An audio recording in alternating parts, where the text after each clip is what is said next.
He's been leading India's great heroic sporting glory on the international stage, and what a fantastic job he's done. How many champions we are producing that make India proud. Let me begin with you, Mr. Thakur. Thank you very much for giving us time. I want to begin with this great story that is unraveling under your watch. All nations, when they want to project themselves on the international stage, do so first, usually with great impact on the athletic ground, on the sports field, in big sports gatherings. And India has now begun to push those buttons. How has this happened? What are the goals? Let me first thank you for inviting me for this session. Well, the session is named or titled as Winds of Change in New India. Ideally, I think it should be titled Storms of Change in Rising New India. Because New India started in May 2014, and moving on 8 years, it has shaped into Rising New India. As the vision or the initiative of Prime Minister Modi has started taking place, making India a rising new India in a gathering global gloom. Because there's a lot of challenges globally. At the same time, it was the COVID-19 pandemic. During that time, to ask your athletes to go outside India and train and also survive, then participate in Tokyo Olympics, it wasn't an easy task. Mirabai Chanu got injured. Within 24 hours, she was given the US visa, given the flight along with her coach and other supporting staff. So India has tried to do whatever possible under the ability of Prime Minister Modi as far as in the field of sports is concerned. I was looking at the top scheme. It started after Rio Olympics. And in the last 4 years, we have seen how it has benefited most of the players. Their training, boarding, lodging, scientific, treatment and all that, everything has been taken care by the government of India. And that is why India has won the highest ever medals in the Tokyo Olympics, Paralympics and the Deaf Olympics. 7 in the Tokyo Olympics, 19 in the Deaf Olympics and 17 in the Paralympics. So that clearly shows that whatever initiative has been taken is reaping benefits. And our wait for last 121 years, Neeraj Chopra has won the gold medal for India. Not only that, post that, it was during the IBA Women World Boxing Championship. India won the gold medal. Nikki Zareen won that. Thomas Cup, we never won the gold medal. India won the gold medal this time. And look at the Commonwealth Games, we won the 66 medals. It's not one of the events, but event after event, India has performed well as far as the sports is concerned. All because it started from the top. Prime Minister Modi himself interact with the athletes before they leave for any big championship. Even during the tournaments, if need to, he motivate players. And while they are back in India, he hosts them. I think no other Prime Minister on earth does give that kind of importance to the sports person personally by speaking to them and also inviting them at his residence. Recent successes, of course, have been recognized all across the globe, Anurag ji, but when it comes to budgeting for sports, sometimes we found that, and you look at the numbers, we have found a bit wanting. Even this budget, and over the last few years, there hasn't been a commitment. And I have some statistics here. Why is this the case? We need to understand sports is a state subject. The primary responsibility lies with the states. But if you look at our government, in 2013-14, I think the annual budget was 840 crore rupees. And this year it was 2,400 crore rupees for the Youth Affairs and Sports Department. If you look at in 2013, I think the overall infrastructure projects in India was close to 560 crore rupees. Today it is at 2,700 crore rupees. So if you compare it with the UPA regime, it is 4 times to 5 times more. But then finally, sports is a state subject. Apart than that, there are the private entrepreneurs also invest into that. Let's explore this, because while the sportsmen and of course the government has helped with their training, nutrition, etc., are bringing us great laurels on the international stage, our sports federations make news still for the very wrong reasons. Now, FIFA went ahead to ban the AIFF over election issues. That was later overturned, of course. But it just gives the impression that we're still stuck in an India that you have defined was not Naya India. An era much before 2014. We've had scandals in sports earlier as far as sporting bodies are concerned. Why is this a recurrent theme, and how does one move beyond this?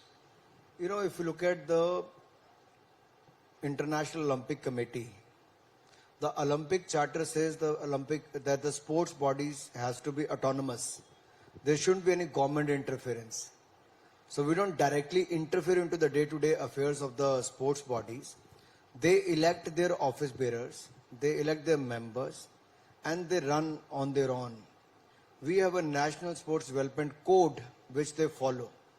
And we have forced them to follow that. If you look at last 4 months, majority of the federations have followed the sports code, which never happened in the past.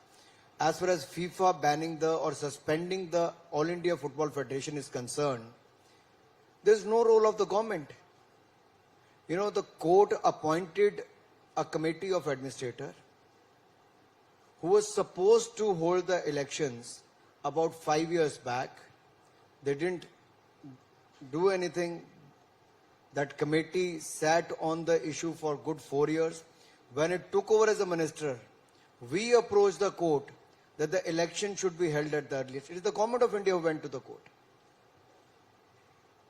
So how can be onus on us? And it is the government of India who initiated with the FIFA to take all those measures which is required at the government level and at the federation level, so that the issue should be resolved.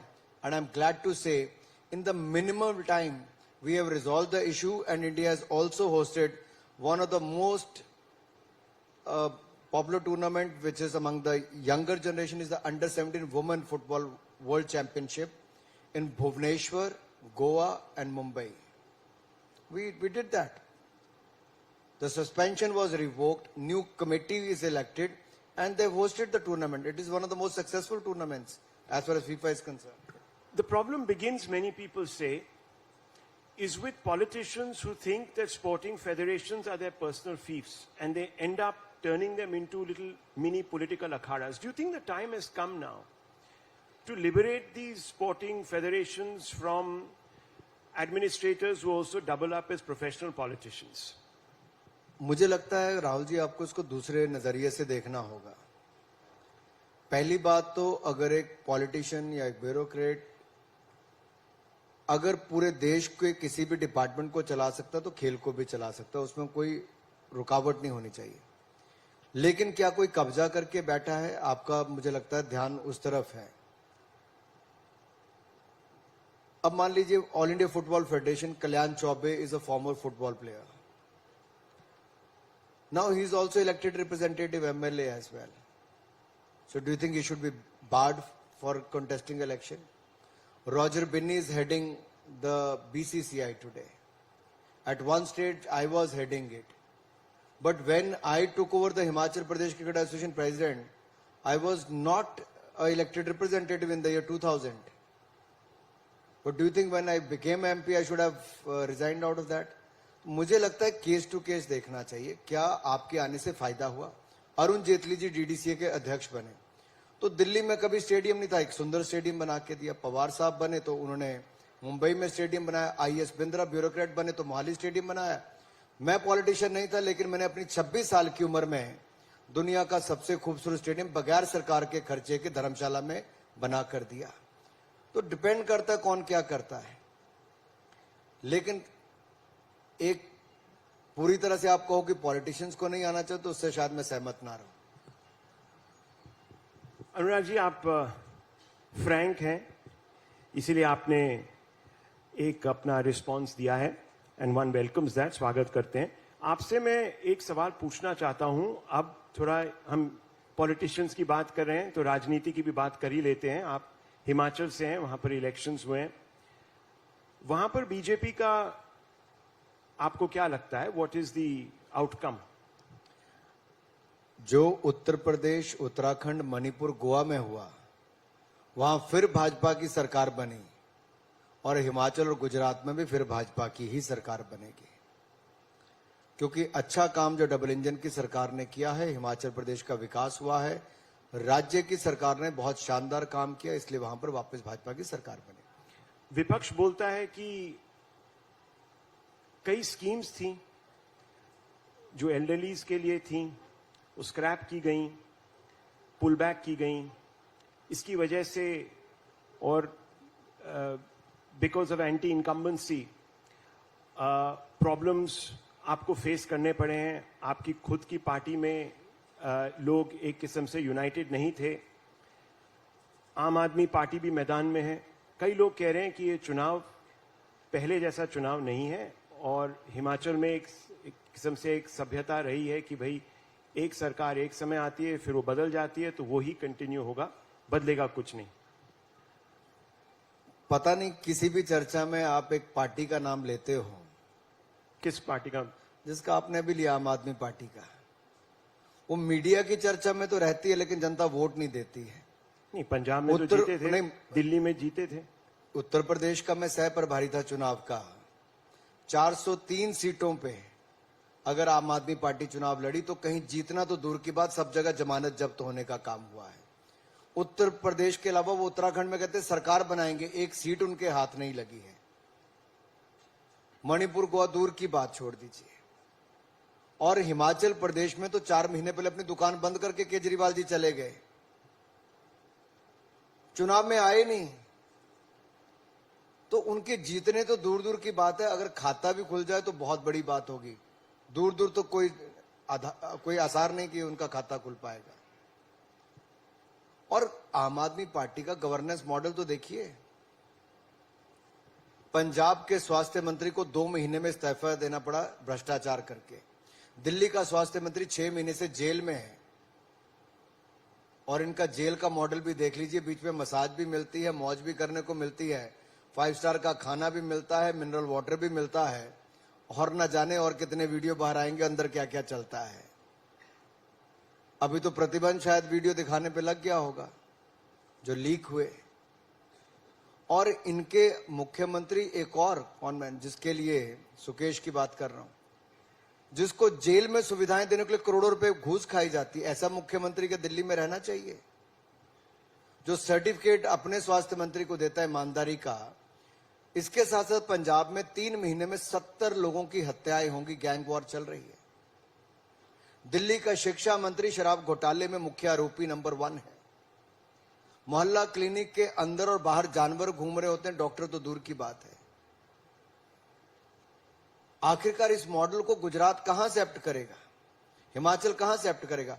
Himachal ने कोविड-19 pandemic के time पे देश में पहला राज्य बना जिसने first vaccine, second vaccine सबसे पहले लगाने का काम किया।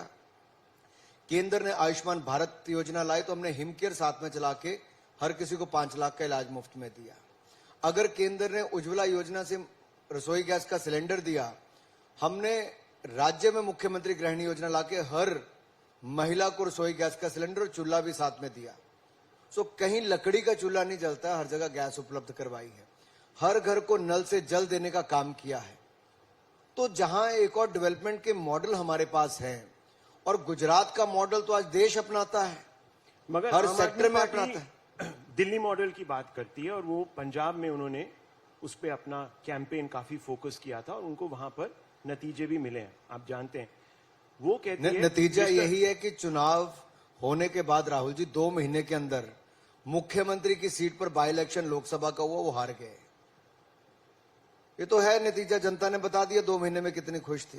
केजरीवाल जी कहते हैं कि फोकस बीजेपी का रहता है, आप मीडिया को दोषी ठहरा रहे हैं, बीजेपी का रहता है, बीजेपी टेप निकालता है, बीजेपी हमारे मंत्रियों पर ईडी एक किस्म से releases the ED on our ministers, focus उनका है, दोषी कोई और रहते हैं।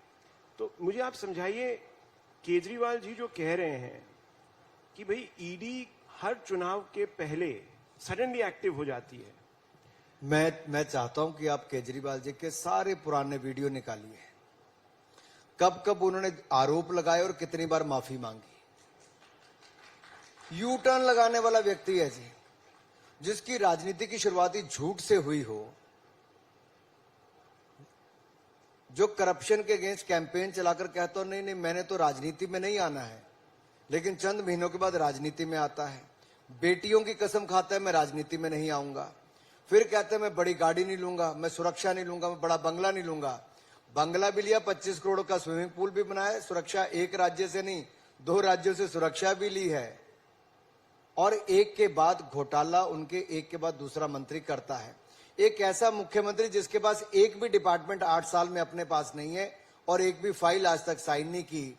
आप में से कितने सीईओस ऐसे होंगे, एमडीज ऐसे होंगे जिसने आज तक कोई फाइल साइन ना की हो, जिसके पास कोई अपनी रिस्पॉन्सिबिलिटी ना हो? क्या ये मॉडल चाहिए देश को? हम तो दूसरा मॉडल कहते हैं, ईमानदारी का। हमने 8 साल पहले कहा था 2014 में कि भ्रष्टाचार मुक्त शासन देंगे, सुशासन युक्त सरकार देंगे, गरीबों का, महिलाओं का, वंचित का कल्याण करेंगे। आज मैं कह सकता हूं आपके शो पर, इस समिट पर, 8 साल में भ्रष्टाचार मुक्त शासन किसी ने देश में दिया है तो नरेंद्र मोदी जी की सरकार ने दिया। 1 रुपए का घोटाले का आरोप नहीं लगा है। और देश की अर्थव्यवस्था को दुनिया में कोविड के टाइम पे भी दुनिया की 5वीं सबसे बड़ी अर्थव्यवस्था बनाने का काम किया। हमारी डायरेक्ट कलेक्शन जो है, जिसको आप income tax, corporate tax collection कहते हैं, वो पिछले साल से 30% ज्यादा है। इनडायरेक्ट जीएसटी 1.5 लाख करोड़ रुपया इस महीने अक्टूबर के, और हर महीने 1 लाख करोड़ से ज्यादा जा रहा है। आपकी यूपीआई की जो ट्रांजैक्शंस हैं, डिजिटल पेमेंट्स की, वो कितनी है? 8 बिलियन ट्रांजैक्शन 12 लाख करोड़ की केवल अक्टूबर में हुई। जो दुनिया के बड़े बड़े देश नहीं कर पाए वो भारत ने करके दिखाया है। ये मोदी जी के नेतृत्व में हमने देश को आगे बढ़ाया है। आपके आलोचक कहते हैं कि आप सिलेक्टिवली फैक्ट्स को सामने लाते हैं, कहते हैं कि भाई देखिए भ्रष्टाचारी आप हैं, भ्रष्टाचारी कांग्रेस में बैठे हैं, करप्ट सारी पार्टीज में है मगर बीजेपी में नहीं है, क्योंकि देखिए ईडी सिर्फ करप्शन दूसरे गुटों में ढूंढ लेती है। वो कहते हैं कि ये सब एक बहुत क्लेवर स्ट्रैटेजी है जहां ईडी अपनी करप्शन दबाती है, यानी बीजेपी की जो पार्टी में जो करप्ट लोग हैं उनके अगेंस्ट केस थम जाते हैं, और जब वहां के नेता हमारी पार्टी में आते हैं यानी बीजेपी की पार्टी में आते हैं तो वो केस बंद हो जाते हैं। राहुल जी, इतना लंबा सवाल पूछने की जरूरत नहीं। 0.5% कन्विक्शन रेट है। मैं आसान उत्तर दे देता हूं। अगर आम आदमी पार्टी के पंजाब के स्वास्थ्य मंत्री भ्रष्ट नहीं थे तो 2 महीने में इस्तीफा क्यों दिया? अगर आम आदमी पार्टी के दिल्ली के स्वास्थ्य मंत्री भ्रष्ट नहीं थे तो 6 महीने से जेल में बैठ के मसाज क्यों करा रहे? बाहरी मसाज करा लेते। क्यों करवा रहे हैं? और कौन सा 8 साल में, मुझे आपके सामने खुली सभा में पूछता हूं आपसे, आपकी समिट पे एक आरोप बताइए मोदी सरकार पे किसने लगाया भ्रष्टाचार का? आप बताइए ना, आप तो रोज शो करते हैं। कई लोग करते हैं। आप तो जानते हैं कि राहुल गांधी ने एक कैंपेन ही शुरू कर दिया था 2018 में, चौकीदार चोर है, सीधा आरोप प्रधानमंत्री पे लगाया उन्होंने।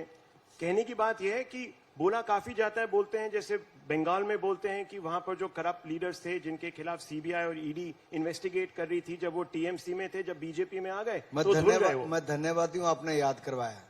राहुल जी ने कहा चौकीदार चोर है, तो देश की जनता ने उसके 4 महीने के बाद जवाब दे दिया। राहुल गांधी ने 282 सीट से जिताया था 2014 में, 303 सीट के साथ पहले से ज्यादा जिताया 2019 में।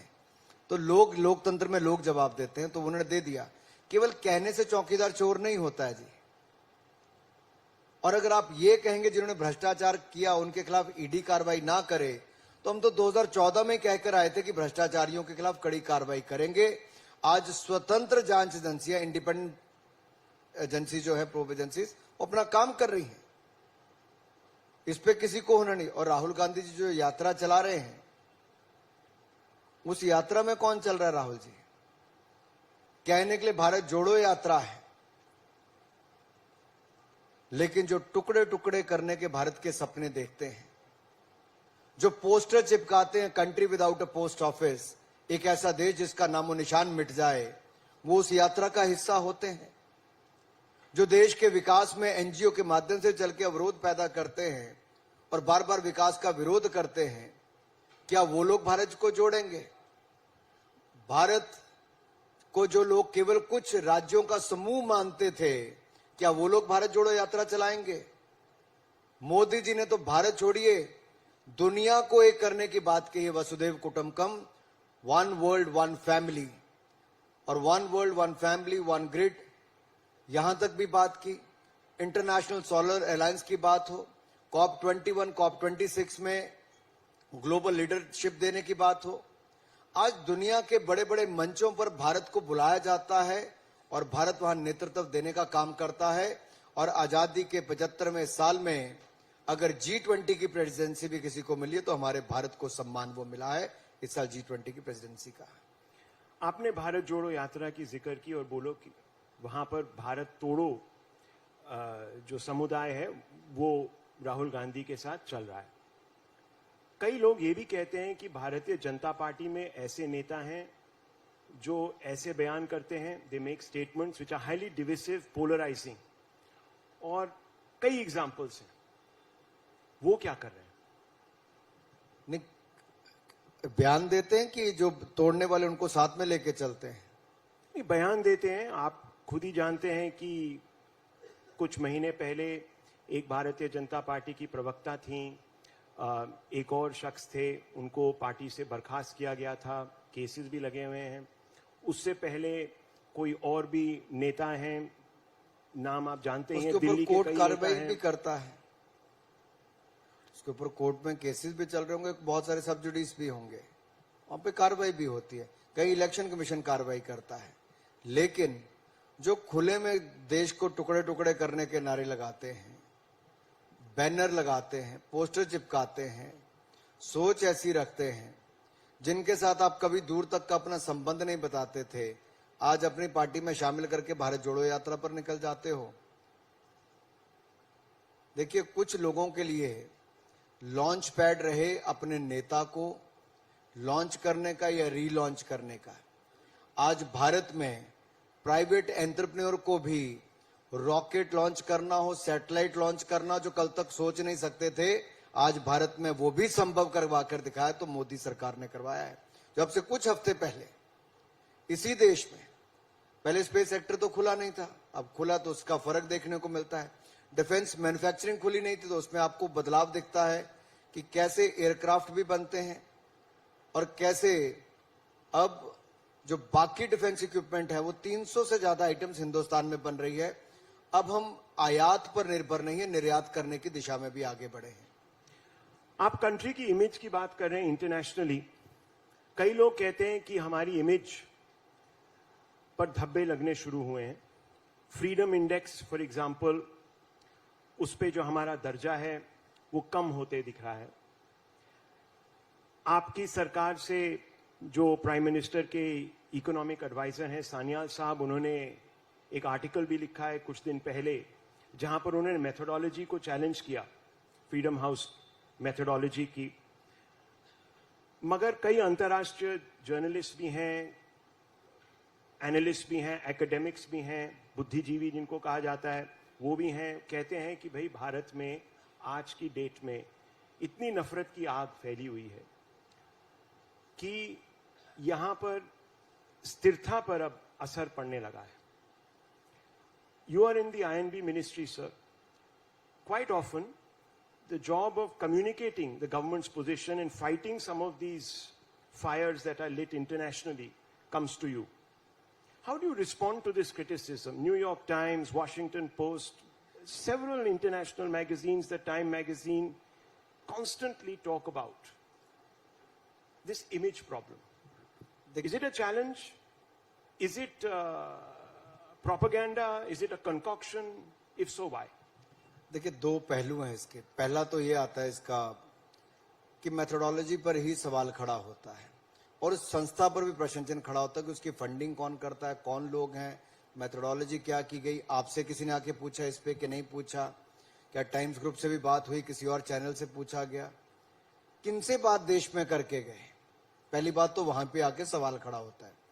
दूसरी बात, हम तो इमरजेंसी के टाइम से, जब इंदिरा जी ने इमरजेंसी लगाई थी, अखबार छापना मुश्किल हो गया था, लेख लिखने मुश्किल हो गए थे, उस समय हमारे नेता जेल में रहे। हम तो फ्रीडम ऑफ स्पीच का समर्थन करते हैं और फ्रीडम ऑफ स्पीच का हम न केवल समर्थन करते हैं, उसके लिए हर वो कदम भी उठाते हैं। प्रेस काउंसिल ऑफ इंडिया है, इसके मेंबर कौन है? इसके आपके जो अखबार के मालिक हैं, इनके रिप्रेजेंटेटिव, वही इसके मेंबर हैं। Autonomous body. इसी तरह से आपके चैनल्स के लिए कोई सरकार गवर्न नहीं करती है, autonomous body. Similarly on the digital media platform, तो उसके लिए क्या है? ये भी इंडिपेंडेंट संस्थाएं ही कर रही हैं, सरकार का तो हस्तक्षेप ही कहीं नहीं है। तो फिर इसके ऊपर प्रश्न चिन्ह कहां आता है? आप फ्रीडम ऑफ स्पीच की बात कर रहे थे अभी। मैं आपका अटेंशन एक दिल्ली हाई कोर्ट की टिप्पणी पे, I want you to pay attention to this observation. Pending further consideration, court directs respondents 5 to 9, which are media organizations, to ensure that all the broadcasts that are carried in respect to a case, it's a case involving the one that you just mentioned, the liquor scam, alleged liquor scam in Delhi, are in tune with any official press releases that may be issued either by the CBI or ED and comply with the directives which govern.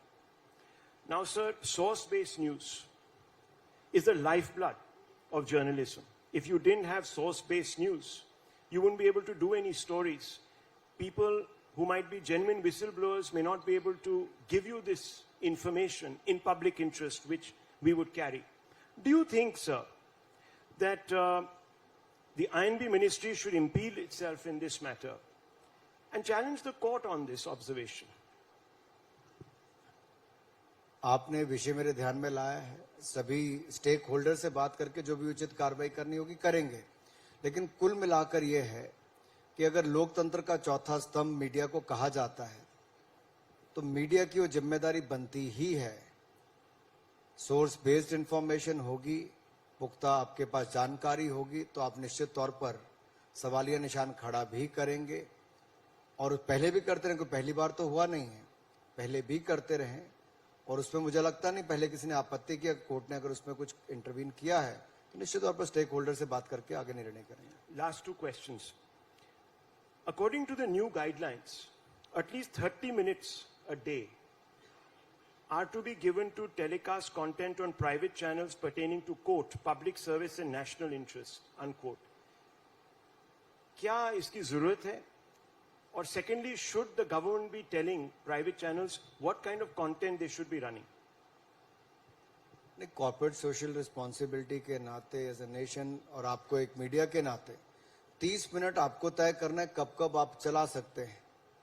और अगर देश को कुछ information देने के लिए, जागरूकता करने के लिए आप करते हैं, स्वच्छता अभियान से लेके फिट इंडिया से लेके कुछ भी हो सकता है, नशा मुक्त भारत करने के लिए कुछ भी, आपके ऊपर निर्भर करता है कौन कौन से एरिया पे आपको करने हैं। तो 30 मिनट मुझे लगता नहीं कोई बहुत ज्यादा समय होना चाहिए। Voluntary guidelines slightly different, but Anurag ji, let's और talk उसमें about सरकार films. नहीं कह रही कि ये चलाइए वो चलाइए, वो आपको ही तय करना है क्या चलाना है। So you think as part of corporate social responsibility it is okay, but many people say that we should not be dictating, government should not be dictating to channels what they should run, what time, how much duration, etc., etc. Are you, आप सहमत हैं उस criticism से, या आप सोचते हैं कि वो ज्यादा एक्सट्रीम है व्यू? देखिए, हम तो पहले ही जहां रेगुलेट करने की बात है कहीं नहीं कर रहे। आप तो सेल्फ रेगुलेशन पर हो। तो सरकार तो मीडिया को कहीं डिक्टेट करती ही नहीं है, चाहे प्रिंट, इलेक्ट्रॉनिक या डिजिटल मीडिया, तीनों में ही आप सेल्फ रेगुलेशन मोड पे, तीनों ही। जहां तक ये बात है, बहुत सारी ऐसी जानकारियां हैं, मान लीजिए कहीं पर आपात की स्थिति है तो वहां पर आपको जानकारी देनी, तो क्या मीडिया का दायित्व नहीं बनता कि आप उसकी जानकारी दे पाए? आपके उसके अंदर आएगा। कहीं स्वच्छता कैंपेन है, कहीं ड्रग्स को मुक्त करना है, फिट इंडिया से लेके कुछ और भी कैंपेन हो सकता है। और बहुत सारे चैनल्स आपके अभी भी करते हैं, ऐसा नहीं कि नहीं करते, अलग अलग इनिशिएटिव चलाते हैं, लेकिन कुछ नहीं करते तो शायद वो भी करना शुरू कर देंगे। Talking about film festival which is going on as we speak, soft power is an important component of India's global outreach. What are your plans to make India, specifically with regards to the film industry, a viable economic entity globally? See, the media entertainment space is bound to grow to $100 billion industry by 2030. And if you look at the annual growth of OTT platforms itself is about 28%.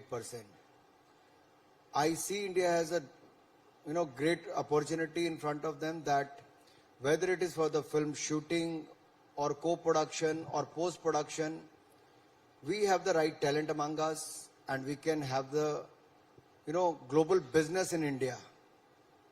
And we have pitched that at Cannes Film Festival and recently at the International Film Festival of India in Goa. We have seen a very, very positive feedback from the stakeholders. Many companies and filmmakers are very keen to work with India and India with the Indian entrepreneurs. And when you talk about the soft power of India, 2 days back the Central Asian countries youth delegation was here. 100-member delegation. You will be surprised to know 40% of the delegation members spoke in Hindi. Hindi गाने गाए, हिंदी गानों पर नाचे, नमस्ते से लेके गानों तक स्वागत किया। मिथुन चक्रवर्ती आज से 30 साल पहले बहुत बड़े स्टार उस समय के होंगे जब हमारे समय, लेकिन सेंट्रल एशिया में आज भी वो इतने बड़े स्टार हैं। शाहरुख खान की फिल्म से लेके बाकी के गाने गाए जा रहे हैं। तो सिनेमा की जो ताकत है, it cut across boundaries, it doesn't restrict you with in India. The same is with sports and cinema, and we need to unleash the soft power of India, and cutting across boundaries, I think we can do so. These are welcome sentiments, but do you believe that India presents a creative environment for filmmakers to come shoot here without feeling any constraints? Quite often we see certain groups imposing their will, for a lack of a better word, on the creative expression of directors. They say कि भाई इस film में ये नुक्स है, ये इसको offend कर रहा है, ये फिलाने को is offending some group. And we see very often the state not standing up. Is this a problem, and is it going to dent India's image of being an open country to ideas? See, you are free to pick up any subject you want to shoot or make a film on. And it is the Central Board of Film Certification which is the final authority to give the certification. Once they have given the certification, then it's up to the cinema owners to show those movies. So Adipurush, if any like the fringe movie that elements came, or anyone who wants to intervene, then the filmmakers go to the court and they get the relief as well. So let's look at Adipurush. It was obviously passed by the censor board without any cuts, etc., etc. But a quarrelsome sort of debate erupted around the way its characters were looking. Do you think this is right? मैं से आपको ढेरों उदाहरण दे सकता हूं जहां film आने से पहले बहुत बड़ी कंट्रोवर्सी होती है, जब आप फिल्म देखते हो तो अंदर कुछ नहीं दिखता है। तो इसके पीछे भी क्या कारण है, क्यों इतनी कंट्रोवर्सी पहले होती है और बाद में कुछ नहीं निकलता है, तो ये भी थोड़ा गंभीरता से समझना पड़ेगा। और कई बार इतिहास को लेकर कौन किस नजरिए से देखता है, कैसे प्रस्तुत करता है, ये इस पे बहुत निर्भर करता है कि आप उसको कैसे इतिहास को देखते हो और उसको कैसे परोसते हो बनाकर। बहुत सारी फिल्में ऐसी हैं जिन्होंने पहले बहुत बड़ी कंट्रोवर्सी बगैर कोई एडिटिंग के जब उसको पर्दे पे दिखाया गया तो कुछ भी नहीं हुआ। तो मुझे लगता है सेंसर बोर्ड पे, आम भाषा में सेंसर बोर्ड बोलते हैं, लेकिन सीबीएफसी पे छोड़ देना चाहिए कि उनको जो निर्णय करना है वो सब पहलुओं को देख के निर्णय करते हैं। और हर रीजन में सीबीएफसी का अपना दफ्तर है, सेंट्रल ऑफिस है, सैकड़ों लोग उसमें काम करते हैं और भारत दुनिया का सबसे बड़ा फिल्म निर्माता है। सबसे ज्यादा फिल्में हमारे देश में बनती है। हमें तो इस ताकत को समझना होगा कि जो बात हम शायद न्यूज के जरिए नहीं पहुंचा पाते, जनरल एंटरटेनमेंट के माध्यम से दुनिया भर के देशों में अपनी कला संस्कृति, अपने इतिहास को हम दुनिया तक पहुंचाने का काम करते हैं। और जैसे कि अब कई लोग देखते होंगे कि सोमनाथ मंदिर या केदारनाथ मंदिर, लोगों को लगता होगा मंदिर बना है, लेकिन ये दिव्य और भव्य सोमनाथ मंदिर भी बना, दिव्य और भव्य केदारनाथ मंदिर भी बना, दिव्य और भव्य काशी विश्वनाथ धाम भी बनी और इसी तरह से दिव्य और भव्य अयोध्या धाम भी बन रहा है। लेकिन ये केवल आस्था के केंद्र नहीं, ये अर्थव्यवस्था के केंद्र भी भविष्य के बन रहे हैं। जहां एक्स अमाउंट लोग आते थे तो आज 7x 10x आते हैं। क्यों? क्योंकि वहां पे इंफ्रास्ट्रक्चर भी बना। हमने अपने गौरवशाली इतिहास को बचाने, संवारने और आगे बढ़ाने का काम भी किया।